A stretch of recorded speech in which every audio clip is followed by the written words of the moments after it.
Welcome to the new episode of Home Visit with Tyler Siskey and the Associates. Today we're going to peel back the curtain a little bit and talk about some things that I don't think have been talked about a lot in the media. Doing with football, doing a little bit with the coaching, kind of tell you some stories about things that have happened in the past that are relevant to today's current events, and then we'll get you out of here and enjoy your nice, wonderful week. I want to start with I got reminded about this weekend about responding to adversity.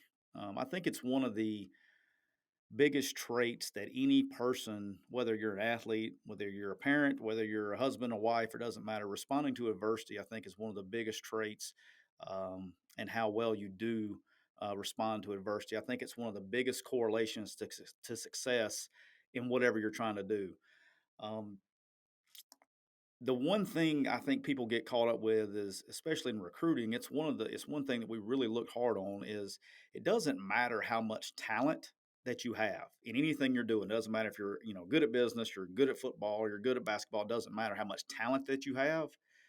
There's going to be many, many times in life that you get knocked on your ass. It doesn't matter how good you are. You're going to get knocked down, and you've heard this saying 1,000 times. How many times do you get back up? How many times do you get back up? How many times do you get off the mat? And that's what it's about because I don't think people are ever going to remember you for how successful you are as much as they're going to remember you for how well you responded to adversity. And I think that's why as people we respond and we love the underdogs, we love the comeback stories, because that's what people remember is how well you've come back. And let's talk about a little bit about responding to adversity. And as coaches, you got to remember, even as a high school coach, it's anywhere kids from 14 to 18.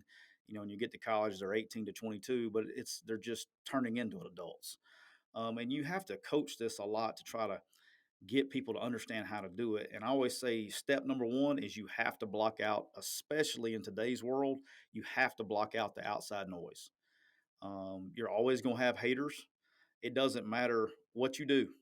Okay, you're going to have haters, and especially in today's world with social media, message boards, the critics have a ton of more avenues to criticize people than they have in the past. If you're listening to this, I'm 44, so if you're, really, if you're in your late 30s, early 40s, you didn't have to deal with social media growing up, and now these kids do. And you got these what I call keyboard warriors, guys that hide behind a screen name or a Twitter handle, and they troll you and they talk bad about you. And if that's where you're getting your validation from, that's a problem. And so the first thing you have to do to respond to adversity is block out the noise. That's the first thing you have to do. You have to, and this is something that almost every coach will tell you, is control what you can control. And one thing you cannot control is what other people say or think about you. That's something you can't control, so you don't need to worry about that. And in my experience, the people who care, and I'm not going to rattle off names, but some of you probably know some of the people I'm talking about. The people who care too much about what other people think of them, they don't respond well to adversity, period, because they get beat up and it bothers them so much that it affects them. And in coaching, you always say you can't let one mistake, you know, kill you 4 and 5 times down the road. You have to learn from what you did and respond. You can't let the same thing beat you 4 times. That's something we say in coaching all the time. But if you need someone else to tell you that you did a good job for you to feel good about and to know that you did a good job, that's a problem. You have to be internally motivated, and that's step two. If you want to get off the mat, you have to be internally motivated. Somebody can't talk you into doing something. And I've said this over and over and over again. If a person doesn't want to do something, they're not going to do it well. You have to be internally motivated to be successful. And I'm convinced on that. There's no one else that can talk me out of that. Nobody else can motivate you to be successful. You go into a locker room and you give a great speech that's going to last for one play until you get hit in the mouth. You have to be internally motivated to be successful, period. And if you need someone else to do that, it doesn't last very long. It's very superficial, and it's something that it doesn't matter if it's life, if it's business, whatever. You have to be internally motivated to be successful. but responding to adversity, getting off the mat, it's going to happen. And I think a one big thing, and I'm reminded because I'm coaching my kids' 14-year-old baseball team, is as years have gone on, and when I started coaching, there was no social media. And about halfway through my career, here comes social media, and it dominates the end. And as kids are getting older, they're getting so much validation from social media. And now even adults are getting validation. I hear it all the time. We're going to post our new thing on this. We're going to look at me. Oh, great. Yay. If you need social media to get your validation, again, that's a problem. But the bigger issue is that the youth of America, that's what they're seeing. And so all of their validation, that's why you're seeing a lot of things, cyberbullying. You're seeing all these problems with these younger generations as they're growing up, and they're so dependent on what people think about them on social media. And look in the football recruiting world, you see it all the time. These kids are posting, blessed to receive my first offer. That's great. But at the end of the day, they're kind of looking for validation. And that's just the generation and the way they are. And when it comes from coaching, you have to adjust and you have to adapt and understand. You're not beating that animal. You have to understand what the animal is and adjust and adapt and learn how to motivate those kids that are doing that.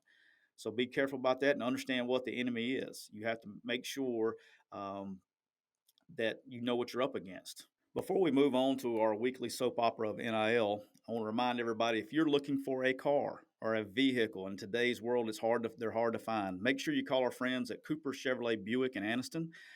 The number is 256-236-4481. You can also go to cooperorder.com and they will get you set up with a vehicle that you're looking for, and they will get it to you. The best deal that you can find out there. Cooper Chevrolet Buick in Anniston, 256-236-4481. All right, this week's version of NIL, we're going to take it back a little bit, and we're going to talk about the original NIL. And what I mean by that is I got myself. We were moving this weekend, and so my dad and my mom and dad came up, and they were helping with the kids, and we were sitting there talking, and we were actually in the car, and I got myself tickled laughing about this. And I don't think I know I've never told this on here before, but I remember sitting in a staff room when this thing called cost of attendance comes out. And this was, I don't know, 8-10 years ago.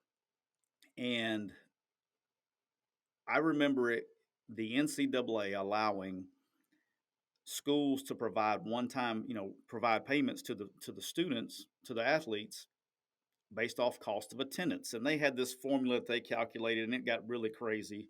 I don't want to get into all that. But at the end of the day, basically every school in the league was between $3,800 and $5,300 that you could pay the players per semester in what they call cost of attendance. And they took in, travel and computers and all that. They took in all kinds of stuff to come up with your school's number. So every school, when it first came out, every school had a different number. So I remember, and this is where I got myself just tickled laughing so hard this weekend, was I remember sitting in an SEC staff room with a pretty good football coach. That's, he may or may not go down as the greatest coach of all time, and going absolutely nuts in the staff room because one of the rival schools that we were recruiting a kid against was their cost of attendance was $400 more than ours, and that we were about to lose this kid over $400 a semester. And that's where it was. So about 8 to 10 years ago, you had all of these coaches all over the country were so irritated because the cost of attendance was not equal. But we're not talking about now. We're talking about NIL not being equal and people paying $10 million, and it's millions and millions and millions of dollars difference. This was all over $400. So the whole world got upset over $400 about 8 years ago. Flash forward 10 years, and we're sitting here complaining about I can't afford this quarterback anymore. He's $8 million, or he's $10 million, or he's $4 million, but I can't afford him. I can only give this kid $50,000. I mean, there are schools out there complaining right now because they can only afford to give each kid $50,000. And I just think that's so funny that that 10 years ago we're complaining because of $400 difference.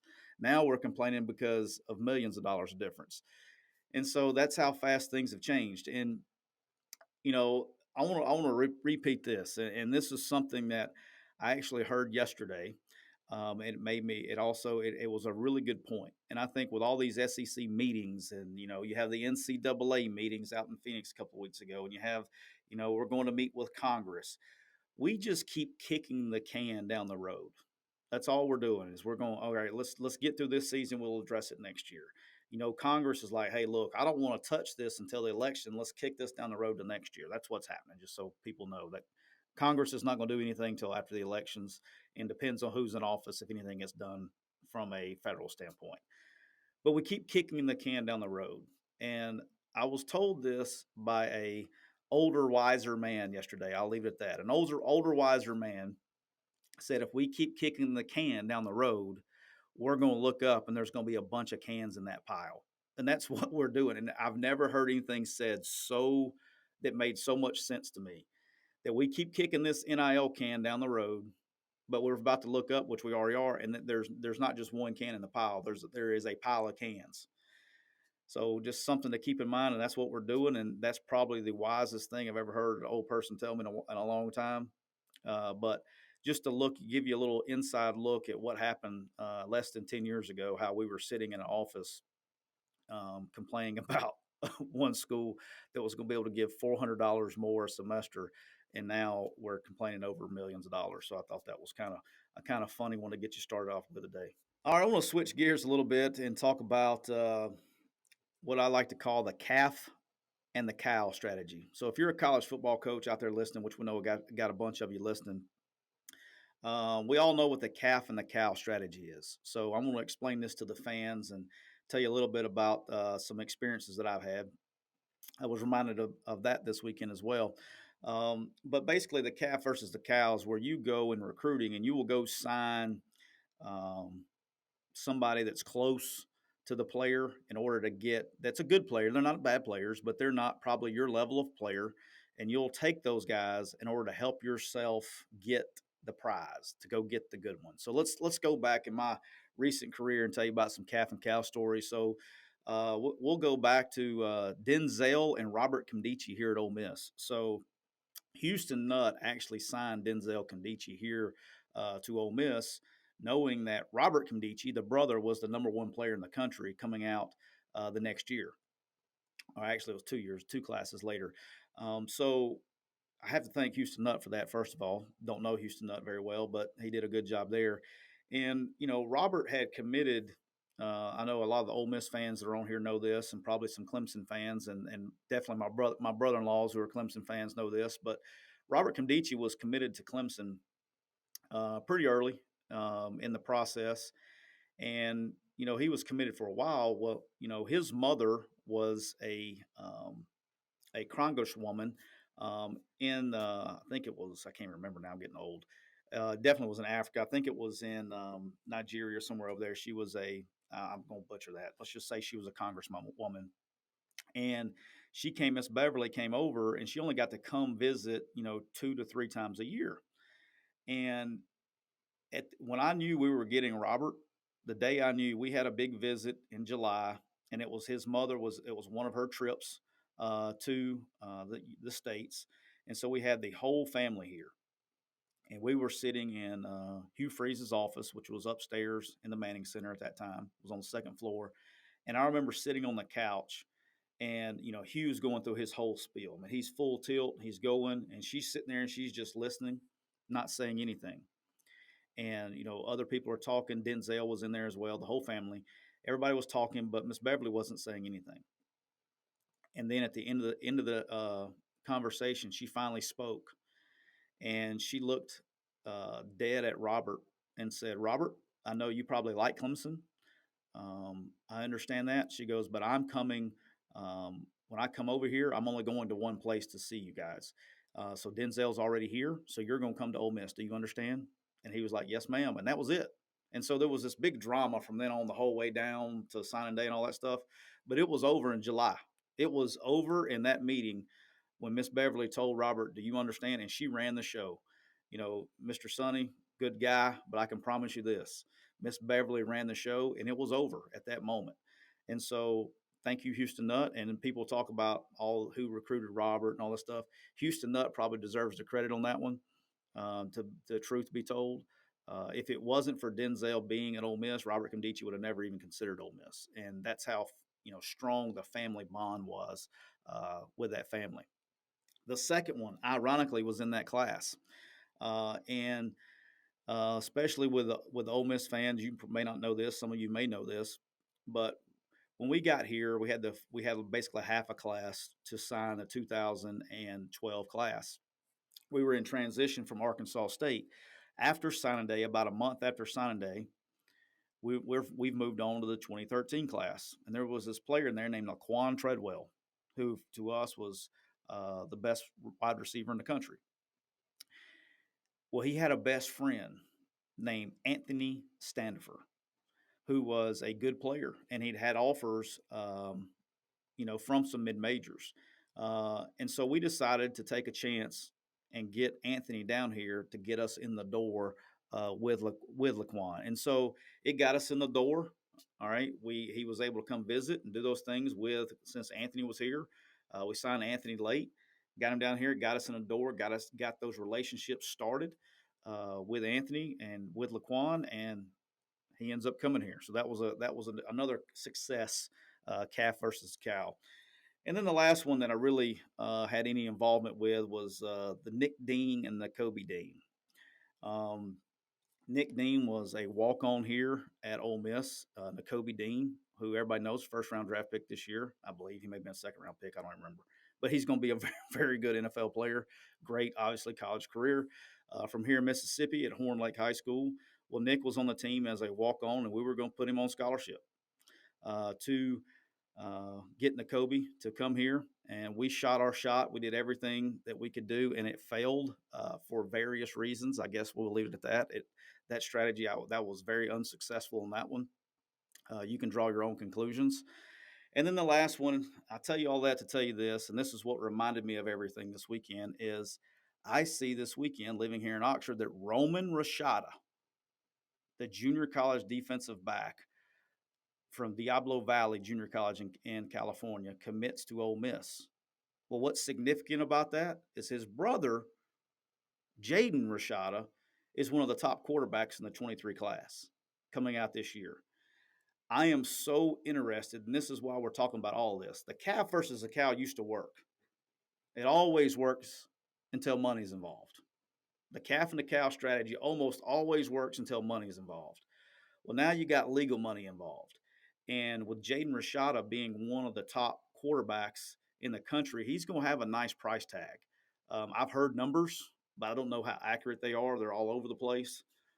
So there's a huge range that I've heard. I've heard some that are reasonable and some that aren't reasonable. But look, here's the truth. Jaden Rashada is a real deal quarterback from there in California, in Pittsburgh High School in California. Kid can play. He is extremely talented, and he is in what I call you have these certain quarterbacks that once they kind of reach that talent level, if you told me, 4 years from now that he was the best quarterback in the class, I'd believe you. Of all these dudes, out of the Nico, out of the Arch Manning, to me, he's in that level. If you told me he was the best one, I'd believe you. If you told me that he wasn't, I'd believe you too. But he's definitely in that class that can be that good. And I'm so interested to see how the calf versus the cow strategy works when money is involved. Uh, I do think it buys you a cheaper price, and maybe they're playing, chess, not checkers across the street, and getting a little bit of discount, maybe getting a little savings on the NIL. I don't know. I will be extremely interested to see how this works out because he is going to be able to garner money to play the position. If it was an open market, I don't think Ole Miss could come up with the money if it was in the open market. But they bought themselves a little coupon. So they bought a coupon with Roman Rashada. So I'm interested to see can they get Jaden Rashada with their promo code. That's what they got. They got a promo code for a quarterback. So let's see if the promo code works. But that's probably going to be the most interesting thing because if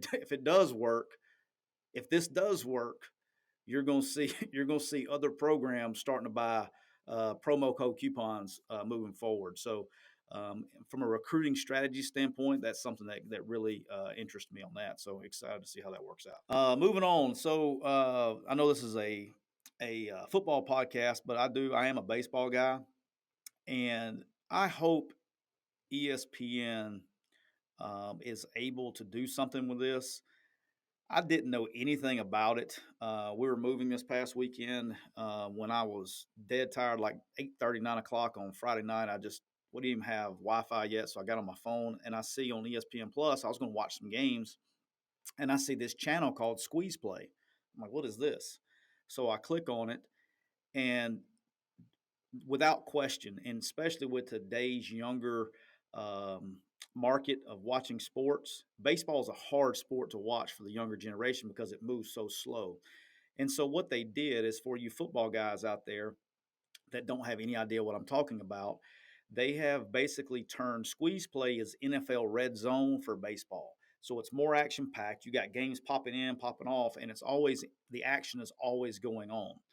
And so I so hope that ESPN gets a great response from this. This would be one of the most unbelievable things for college football for ESPN to do this with college football in the fall.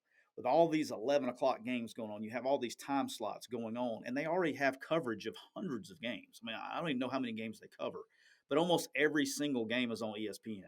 Yeah, you got CBS that does their game, and then maybe two once a year, and you got Fox that does theirs, but everybody else is on ABC and ESPN, which is the same company. So they have a majority of the games are already on your network.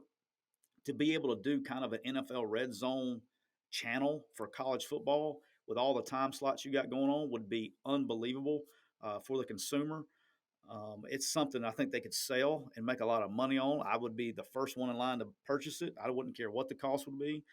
I think it's something that would really be a big hit.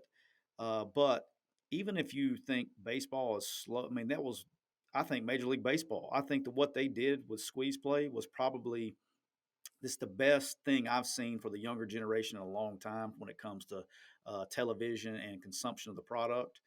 And they're always looking for new ways, and that's the way this is going, streaming. We all know that.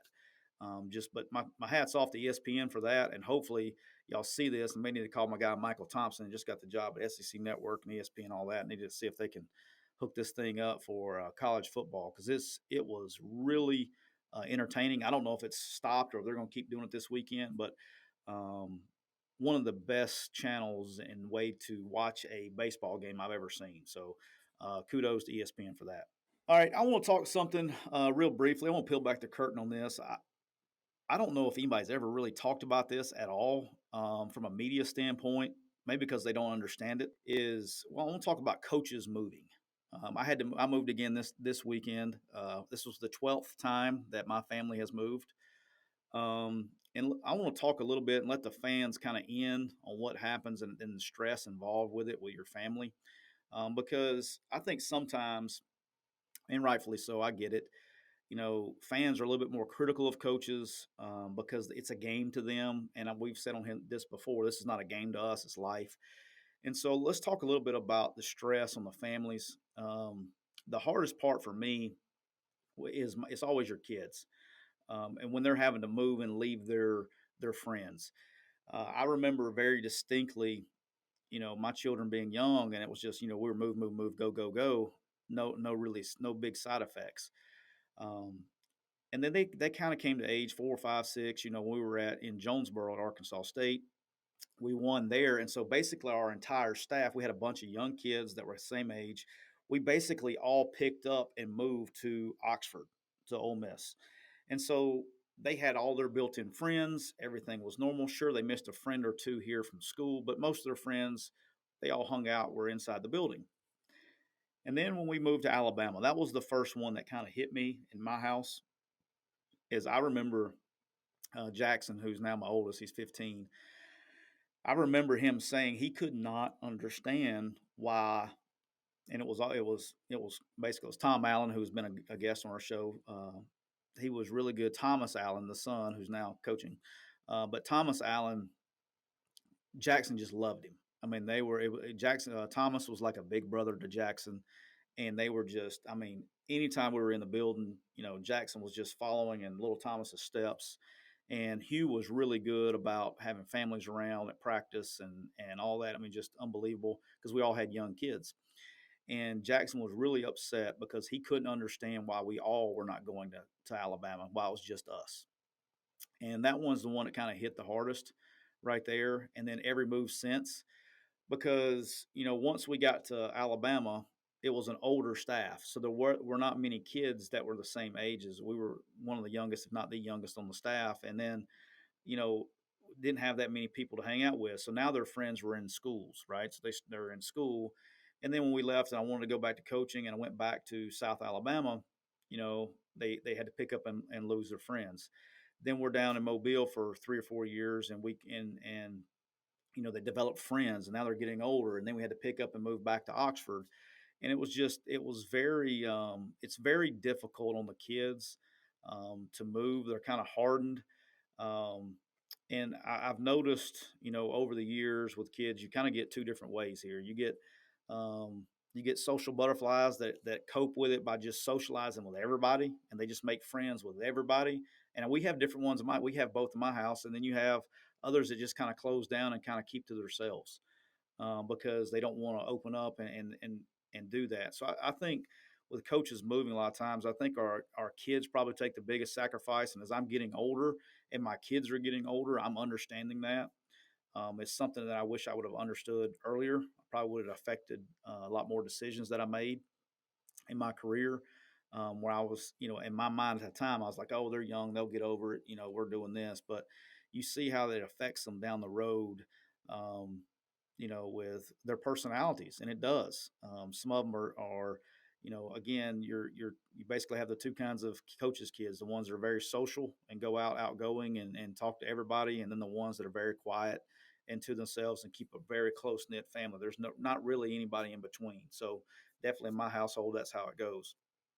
The second thing that I had to deal with, and if you're a coach, like I said, I know we have a lot of coaches listening. Um, there's basically two plans. Most coaches, football coaches, you change jobs around Christmas. Early part of the year, late part of the year, early part of the year, that December, January, February part, and you move and take a new job.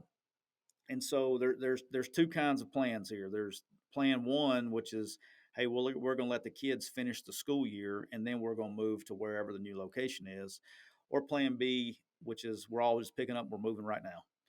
And I've done both. And for me, the hardest thing I've ever done was when we left Jonesboro the first time to come to Ole Miss. We decided to let the kids finish the school year, and then we were going to move at the end of the school year. And I am not doing that ever again. That was the hardest thing ever. So for basically for 6 or 7 months, I'm driving, on the weekends. If we had a weekend, if we didn't have recruits in, but we're having to drive, getting to see my family on the weekends, and then on the weekends usually I'm working, so really only getting to see them a few hours a week if I could, and sometimes we go 2 weeks without that. And especially if you're a coach listening, especially with the way the portal and recruiting is now, you're losing almost every weekend forever. I'm on team move right now. If you got to go, you got to go. We're all in this together, and we're rolling because it was. I don't know how hard it was on the kids, but that was probably the hardest time on me during any move, was being without my family for that long. So, but I want the fans to understand there's a lot of, emotional sacrifice that has to go on, especially when you're at you're a group of five level moving up, which we all have been there before. If you lose, you're getting fired and you're going to another job. If you win, you're getting promoted and you're going to a new job.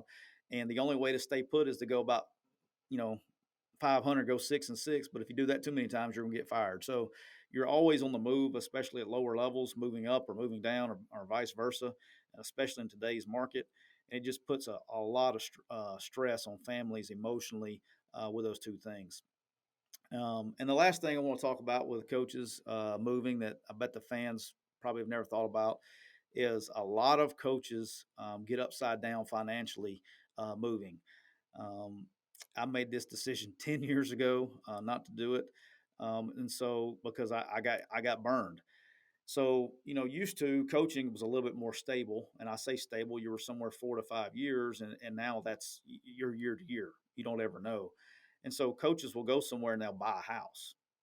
They'll get a 30-year mortgage on a house and then have to sell it in a year and to move to your next place. And you can get so upside down financially because with a 30-year mortgage, you're not putting in any equity in your home. You're basically paying rent, and then you're counting on basically selling your house for more money. So we got hit. I never will forget this, and this kind of changed my thought process and all this. When we were in Jonesboro, actually moving here, we closed on a house in March of 2008, and then the housing market crashed, and so immediately lost a ton of equity in our house. And then when we went to sell it, it was not it was a nice house, but it just wasn't a seller's market at that time. And that house sat empty for a year. And let me let you guys know something. That house sat empty for a year, and there was no worse feeling than I felt like I was just driving down the road, just throwing $2,000 cash out the window every month for an empty house. That's very frustrating. I remember we actually sold that house, and I signed the paperwork at the bowl game in Birmingham. We played in the BBVA Compass Bowl that year against Pittsburgh, signing the paperwork in the hotel lobby, going before we went to practice one day. And we ended up getting our teeth kicked in on that one. So a lot of coaches get upside down financially with those.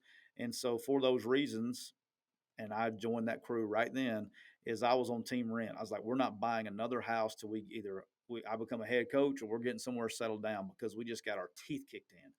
And so, um, ironically, I had two houses at one time. So I actually still had the house in Oxford. And so I kept that house until we actually sold that a few years ago. But, just, if I was a coach in today's world, my advice to you, if you're a young coach, rent, don't buy, because in today's market, there's no way financially, unless you just get lucky, to keep yourself above water. You're going to end up losing a lot of money. So I would rent a house. I wouldn't buy it, because you can get up and go as well. Before we get out of here today, I want to say happy anniversary to my wonderful, beautiful bride, Erin. Today is our 19th year wedding anniversary. She has put up with my shit for many years. We've been together for 24, married for 19. But she is the rock of our house. She keeps us all in line. The good Lord knew what he was doing. I don't know if there's another woman on the planet that could deal with me like she does. I love her to death. We talk about soulmates all the time. I don't mean to get all gushy on here, but she's definitely mine. Couldn't do it without her. Just an unbelievable mother, unbelievable wife, and she is the best packer and unpacker and mover in the history of mankind. She's doing all of that this weekend. That's been her birthday, our anniversary, and she's just rocking and rolling. She just unbelievable. But I would like to say happy anniversary to her, 19 years. And it's more congratulations to her for putting up with me for the last 19 years. So, but we'll be going out and celebrating tonight and having a good time with that. Last thing, I want to remind you guys. So next week we will not have an episode. We're going on vacation, going to trying a new spot. We've always gone to Charleston. So I got a lot of brother. We're going on vacation with the brother-in-laws. So my wife's family. We go every summer, and we've been going to Charleston every summer since forever, right? And so I have to admit, and so my brother-in-law who listens every single week and gives me great advice every week, I did not know that we had changed locations until like last Monday. So we're actually going to Pawleys Island, South Carolina. I love the South Carolina coast, so I'll give you guys a review of it when we get back. Never been, but I guess they have. But I did not know we were changing locations until last week. Yeah, I did not. So my wife, she's going to tell me that she told me. She did not, until I was getting ready to book the plane tickets, and she told me that not to fly into Charleston. So Pawleys Island, South Carolina. My man Luke Pilcher at Whistle told me his brother lives there, and it was awesome. He's laid back. I'm a laid back kind of guy on vacation, so excited to see that. But just to remind everybody, we will not have an episode next week. We'll come back to you the week after that, get a little break. Want you guys to get a little break. Have a great summer because we're getting ready to crank this up for a great football season. I'd like to remind everybody to make sure you subscribe, hit the like buttons, give us a 3-star review because you know we love it. And until next time, take care.